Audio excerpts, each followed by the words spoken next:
Assalamualaikum warahmatullahi wabarakatuh. Perkenalkan, nama saya Repaldo dengan NIM 4012211113. Pada kesempatan kali ini, saya akan membahas dan menjawab persoalan terkait dengan kasus Irjen Napoleon Bonaparte dengan Joko Chandra untuk memenuhi tugas etika dan tanggung jawab profesi. Seperti yang kita tahu, kasus ini bermula saat Irjen Napoleon terbukti menerima suap untuk membantu menghapus Joko Chandra dari status daftar pencarian orang.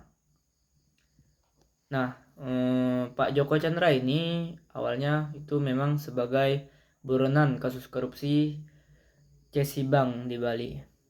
Nah, Pak Joko Chandra ini menyuap Irjen Napoleon agar bisa masuk ke Indonesia untuk mendaftarkan pra peradilan dan untuk menghapus nama beliau terkait dengan status red notice-nya dan menghapus nama beliau dalam daftar pencarian orang pada sistem imigrasi. Nah, kan posisinya memang Irjen Napoleon ini sebagai Kepala Divisi Hubungan Internasional Kadif Hub Inter dalam Polri. Terkait hal tersebut, memang kasus penyuapan itu memang bisa berindikasi pada pelanggaran kode etik, karena instansi manapun tidak diperkenankan untuk menerima sepeser apapun itu terkait penyuapan. Instansi manapun saya rasa tidak ada yang menghalalkan proses penyuapan tersebut, walaupun posisinya Pak Irjen Napoleon itu dengan Joko Chandra itu adik kakak ataupun saudara, tidak dihalalkan untuk melakukan penyuapan. Apalagi Irjen Napoleon ini berprofesi sebagai polisi, yang tentu kita tahu polisi ini kan tugasnya untuk mengayomi masyarakat, ibaratnya terpandang di mata masyarakat. Nah, saya rasa hal tersebut tidak mencerminkan sikap dari seorang polisi pada diri Bapak Napoleon. Kembali lagi pada kasus tersebut,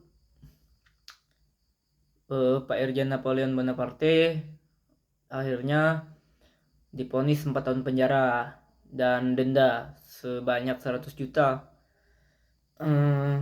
Pak Napoleon ini awalnya mengajukan banding, namun namun ditolak karena melihat kasus tersebut, memang hal tersebut sudah secara yuridis memang sudah ada di undang-undang tentang pelanggaran kode etik Polri melakukan penyuapan. Setelah pengajuan PK itu ditolak, Pak Irjen ini ditahan. Nah, di dalam penjara, di dalam rutan, Pak Irjen ini kembali berkasus. Pak Irjen ini melakukan penganiayaan terhadap sesama narapidana di dalam penjara. Karena penganiayaan tersebut, Pak Irjen ini nambah lagi lah kasusnya. Selain dengan penyuapan tersebut, nambah lagi dengan kasus penganiayaan. Setelah menjalani masa tahanan, Pak Irjen ini kembali menjalani sidang etik dari Komisi Kode Etik Polri atau KKP pada 28 Agustus 2023. Nah, Komisi Kode Etik Polri ini menjatuhkan sanksi demosi lagi kepada Pak Irjen selama 3 tahun 4 bulan setelah ia divonis 4 tahun penjara dalam kasus tersebut. KKP ini menjatuhi sanksi demosi selama 3 tahun.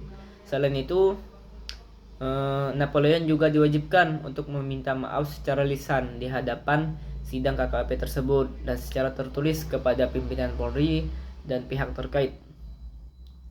Selain itu juga diberlakukan sanksi administratif yang tadi berupa mutasi bersifat demosi selama 3 tahun 4 bulan. Tentu hal yang dilakukan Pak Napoleon itu adalah perbuatan tercela. Selain itu tentu jelas Pak Irjen melanggar pasal 20 tahun 2001 tentang tindak pidana korupsi. Dan juga pasal 13 ayat 2 huruf A Peraturan Kapolri nomor 14 tahun 2011 tentang kode etik profesi Polri.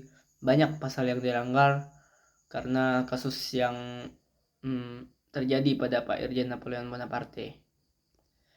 Tentu hal ini harusnya menjadi perhatian bagi anggota-anggota polisi lainnya. Dan juga karena hal tersebut, citra polisi di mata masyarakat semakin menurun. Maksudnya pandangan masyarakat, stigma masyarakat terhadap polisi itu semakin buruk.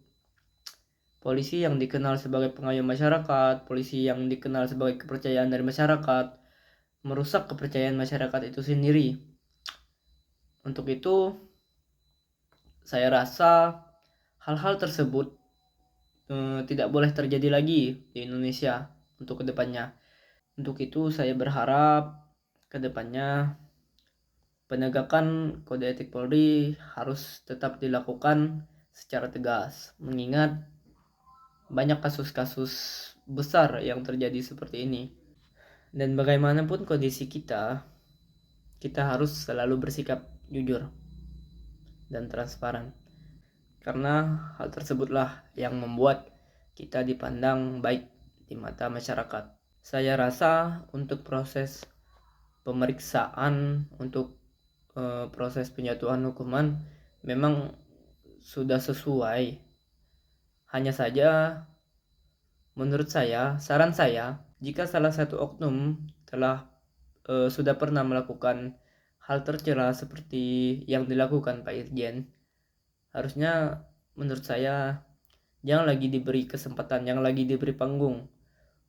Nanti kalau diberi lagi, khawatirnya akan mengulangi lagi karena dirasa sanksi tidak begitu berat, sanksinya cuma segitu, khawatirnya akan mengulangi lagi perbuatan tersebut. Saran saya di PTDH aja atau pemberhentian, diberhentikan, baik secara tidak hormat boleh, ataupun secara hormat juga saya rasa tidak pantas, karena hal tersebut tidak benar-benar mencerminkan dari profesinya.